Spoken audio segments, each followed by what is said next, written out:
خوش آمدید۔ اس سفر میں ہم بجٹ سے سرمایہ کاری تک کا ایک آسان اور قدم بقدم روڈ میپ بنائیں گے، خاص طور پر ان نوجوان پیشہ ور افراد کے لیے جو اپنی محنت کی کمائی کو بڑھانا چاہتے ہیں۔ یہ وہ سوال ہے جہاں اکثر لوگ آ کر رک جاتے ہیں، تو آج ہم اسی چیلنج کو دیکھیں گے کہ صرف پیسے بچانے سے آگے بڑھ کر اسے اپنے لیے کام پر کیسے لگایا جائے تاکہ وہ وقت کے ساتھ ساتھ بڑھے۔ ہم نے اس پورے سفر کو 6 واضح حصوں میں تقسیم کیا ہے۔ ہم کیوں سے شروع کریں گے اور پھر کیسے تک جائیں گے تاکہ ہر چیز آسانی سے سمجھ آ سکے۔ تو سب سے پہلا سوال، صرف پیسے بچا کر رکھنا کافی کیوں نہیں ہے؟ آئیے اس مسئلے کی گہرائی میں چلتے ہیں اور سمجھتے ہیں کہ یہ طویل مدتی دولت بنانے کے لیے ایک اچھی حکمت عملی کیوں نہیں ہے۔ دیکھیں، پہلا اور سب سے اہم تصور ہے افراط زر، یعنی مہنگائی۔ یہ ایک خاموش چور کی طرح وقت کے ساتھ آپ کے پیسے کی قدر کو کم کر دیتی ہے۔ اسے اس طرح سوچیں کہ آج جیب میں موجود 100 روپے اگلے سال اتنی چیزیں نہیں خرید سکیں گے جتنی آج خرید سکتے ہیں۔ اب ذرا ان نمبرز کو دیکھیں، یہ واقعی حیران کن ہے۔ یہ ایک ہی رقم کی 2 بالکل مختلف کہانیاں ہیں۔ اگر کسی کے پاس 1 لاکھ روپے ہوں تو 20 سال بعد کیش رکھنے کی صورت میں اس کی قوت خرید صرف 14,000 رہ جائے گی، لیکن اگر اسے انویسٹ کیا جائے تو مہنگائی کو نکال کر بھی اس کی قدر 3 لاکھ سے زیادہ ہو سکتی ہے۔ انتخاب بالکل واضح ہے۔ تو اہم بات یہ ہے کہ سرمایہ کاری ہمیں حقیقی کاروبار کی ترقی میں حصہ لینے کا موقع دیتی ہے۔ جب کوئی کمپنی زیادہ کیچپ بیچتی ہے تو اس کا بزنس بڑھتا ہے اور اس کے شیئر کی قیمت میں اضافہ ہوتا ہے۔ اس سے ہر اس شخص کو فائدہ ہوتا ہے جس نے اس میں سرمایہ کاری کی ہے۔ اچھا، تو اب جب یہ سمجھ آ گیا ہے کہ انویسٹ کرنا کیوں ضروری ہے، تو سوال یہ ہے کہ کیسے کریں۔ آئیے دیکھتے ہیں کہ اسٹاک مارکیٹ میں داخل ہونے کے کون سے راستے موجود ہیں۔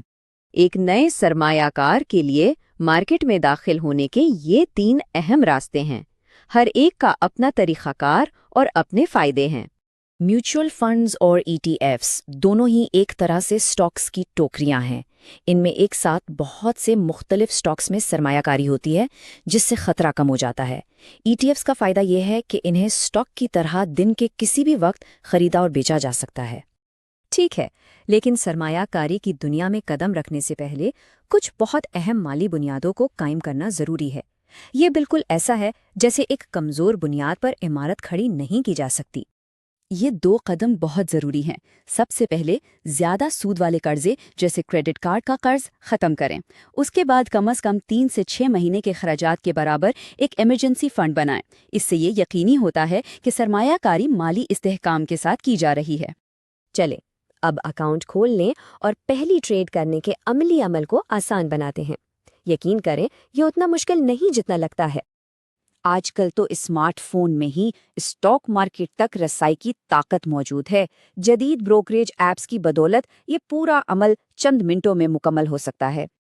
اب جب کہ ہم نے ٹیکنیکل چیزیں سمجھ لی ہیں، آئیے سب سے اہم حصے کی طرف چلتے ہیں، اور وہ ہے ایک کامیاب سرمایہ کار کی سوچ۔ یہ ایک بنیادی سچائی ہے۔ کامیاب سرمایہ کاری ایک طویل مدتی عزم ہے، کوئی شارٹ کٹ نہیں۔ اپنی سرمایہ کاری کو بڑھنے کے لیے وقت دینا سب سے ضروری ہے۔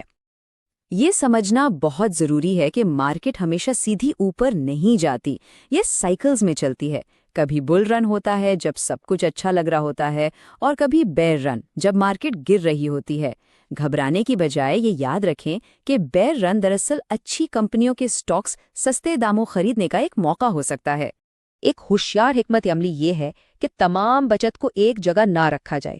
یہ بالکل ویسے ہی ہے جیسے سارے انڈے ایک ہی ٹوکری میں نہیں رکھنے چاہیے۔ سٹاکس، سونے اور منی مارکیٹ فنڈز میں سرمایہ کاری کو تقسیم کرنے سے خطرہ بہت کم ہو جاتا ہے۔ اور اب آخری اور سب سے زیادہ اہم قدم، وہ ہے اپنی مالی تعلیم پر خود قابو پانا اور کسی پر انحصار نہ کرنا۔ حتمی مقصد یہ اعتماد پیدا کرنا ہے کہ خود تحقیق کر کے باخبر فیصلے کیے جا سکیں، کسی کے کہنے پر نہیں، بلکہ اپنی سمجھ بوجھ سے سرمایہ کاری کرنا ہی اصل کامیابی ہے۔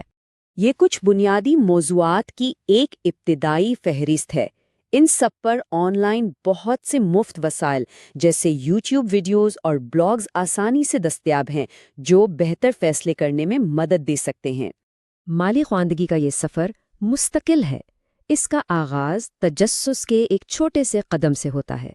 اپنا مالی مستقبل کسی اور کے نہیں بلکہ اپنے ہاتھوں میں لیں۔ پہلا قدم آج ہی اٹھائیں۔